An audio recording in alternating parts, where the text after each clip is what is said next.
Bonjour, bienvenue sur jean-pierre-villade.com. Je vous propose un nouveau tutoriel sur les versions EBP Compta Pro 2014 sur les règlements clients et fournisseurs et la génération des fichiers de virement ou de prélèvement.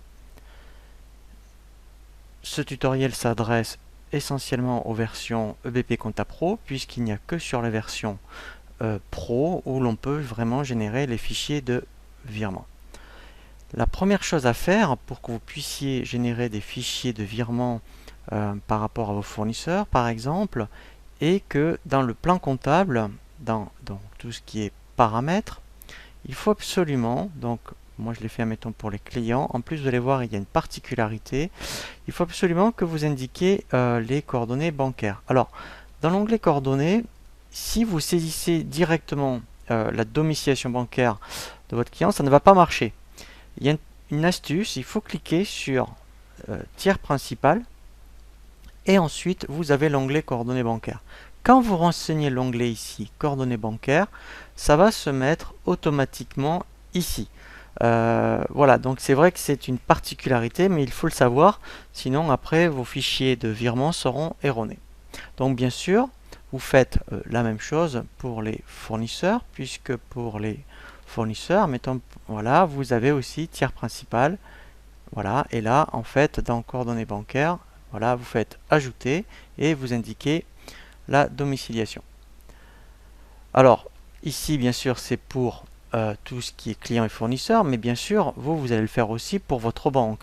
Donc, dans tout ce qui est trésorerie, quand vous créez votre banque, alors principale et secondaire, donc là, mettons, j'en ai deux, et bien, pour chaque banque, il faudra effectivement renseigner ici les coordonnées bancaires. Voilà, puisqu'il faut que effectivement le fichier soit complet des deux côtés. Donc vous pouvez le faire pour toutes vos banques. Donc une fois que vous avez fait ce paramétrage, eh bien nous allons commencer à voir les règlements. Alors bien sûr, la première façon de faire un règlement, c'est d'aller dans le journal de banque et vous procédez à une écriture soit de règlement client ou de fournisseur. Donc ça, effectivement, c'est le plus simple. Il y a donc maintenant pas mal de possibilités pour pratiquer les règlements. Par exemple, je vais dans le journal de vente, j'ai saisi donc cette facture, et bien si, mettons, le client Top Bureau m'a réglé, quand je clique directement ici sur le compte, j'ai le bouton ici régler. Ça équivaut à ce qu'on aille dans les options de règlement, et là directement, vous voyez, eh bien il va pointer la facture en cours donc que je veux régler. Je peux dire même, mettons, vous voyez ici, eh bien je peux régler par virement, vous voyez, donc virement SEPA par exemple, voilà. Donc ça, c'est une possibilité. Donc là, je peux faire, mettons, enregistrer et fermer. Donc là, en fait, l'avantage, c'est que si je vais maintenant dans le journal de banque, voilà, et bien ici, vous voyez, il m'a fait le règlement tout seul. Donc ça, c'est une première possibilité. Vous avez aussi ensuite d'autres façons de pratiquer les règlements. Donc si je vais dans trésorerie, j'ai ici, alors aussi bien d'ailleurs pour les fournisseurs, vous voyez, que pour les clients. Donc je vais dans règlements, voilà, et ici donc j'ai, vous voyez, donc la liste des règlements effectués. Mais je peux très bien, vous voyez, prendre le bouton nouveau règlement, et là je vais choisir, donc quand je reçois un règlement d'un client, alors l'avantage de passer par ce biais là, c'est que quand vous recevez un règlement mais de plusieurs factures, bien donc là si je prends les clients, alors je vais voir Top Bureau par exemple, voilà, donc là l'avantage c'est que vous voyez j'ai toutes ces factures en cours. Et bien en fait ici donc j'ai un solde de 548,10, je pourrais très bien, mettons, pointer, donc mettons, vous voyez les 540, donc celle du 13 février et du 1er septembre. Donc là, je vais dire qu'en fait, moi j'ai reçu un règlement de 540 €. Ici, je peux dire que j'ai reçu, voilà, donc là, mettons, voilà, ça va être généré par virement, voilà. Et en fait, qu'est-ce que je vais faire? Je vais pointer tout simplement, vous voyez, ici directement les factures correspondantes. Et là, je fais enregistrer et fermer. Voilà, et là, en fait, il me les a bien intégrés dans le journal de banque. Voilà, directement. Donc, c'est une nouvelle façon maintenant, comptablement, de pratiquer les règlements.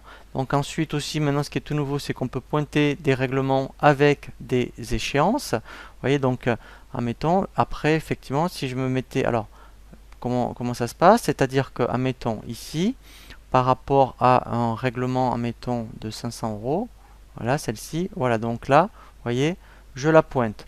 Voilà, donc après, pareil, admettons, pour celle-ci, les 540 euros, si je fais pointer le règlement avec des échéances, voilà. Donc là, après, c'est pointé. Ensuite, donc j'ai le même principe, vous voyez, pour les fournisseurs. Voilà. Donc là, si je faisais ajouter, voilà, et bien, alors là, il faudrait que je vérifie, parce que là, j'ai pas regardé. Voyons, si je prends EDF, donc là, pour l'instant, je n'ai rien. Voyons, donc voilà, alors, est-ce qu'éventuellement... Voilà, donc là, mettons pour SFR, voilà, donc là, mettons, voilà, j'ai un solde de 200 euros. Eh bien, je pourrais dire, pareil, ben, alors là, mettons, vous voyez, par prélèvement, pourquoi pas, voilà, prélèvement, c'est pas, eh bien, je vais, voilà, payer, voilà, l'ensemble de mes factures, et là, en fait, qu'est-ce que je vais faire? Je vais cocher, vous voyez, toutes les factures, voilà, et là, vous voyez, il n'y a plus rien à affecter. Voilà, donc ça, c'est fait. Maintenant, je peux effectivement pratiquer ce qu'on appelle les fichiers de virement. Donc là, en fait, si je vais... Alors, on peut, admettons ici, vous voyez, alors, générer un fichier de virement. Voilà, vous voyez, donc là, mettons SFR. Voilà, donc après, je pourrais choisir tout ce qui est prélèvement. Voilà, alors là, après, effectivement, il faut, après, regarder si... donc là, alors, je ne vais pas prendre le Crédit Agricole. Admettons, je vais prendre le CIC. Voilà, et donc après ici, alors il faudrait que je rajoute mon RIB par rapport à, voilà, donc après, voilà, ici je vais regarder ce qui, voilà, donc là je voyais au niveau des fournisseurs, ça me permet de dire, ben, affiche-moi tous les règlements que j'ai fait par virement pour qu'il me les, voilà, donc là j'ai bien fait tout ce qui est SFR, voilà.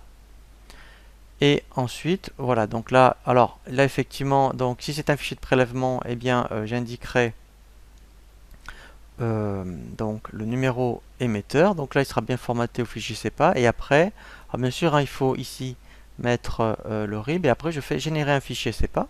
Voilà. Voilà. Et là, en fait, il me génère un fichier, vous voyez, CEPA que je mets sur le bureau.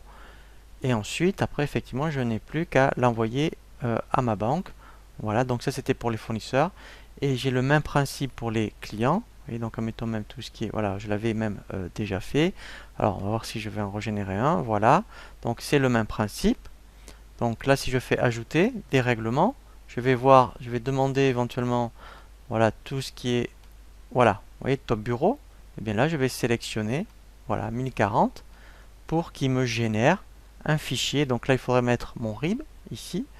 Voilà, je n'ai plus qu'à faire générer le fichier CEPA et après, effectivement, j'enregistre. Voilà, mon fichier de prélèvement CEPA que j'envoie à mon bureau. Voilà, donc effectivement, c'est une nouvelle façon maintenant comptablement de travailler sur tout ce qui est règlement. Et là, ensuite, après, quand vous avez procédé à vos règlements, vous pouvez générer des fichiers de virement et de prélèvement. Je vous dis à très bientôt sur jeanpierreviat.com pour un nouveau tuto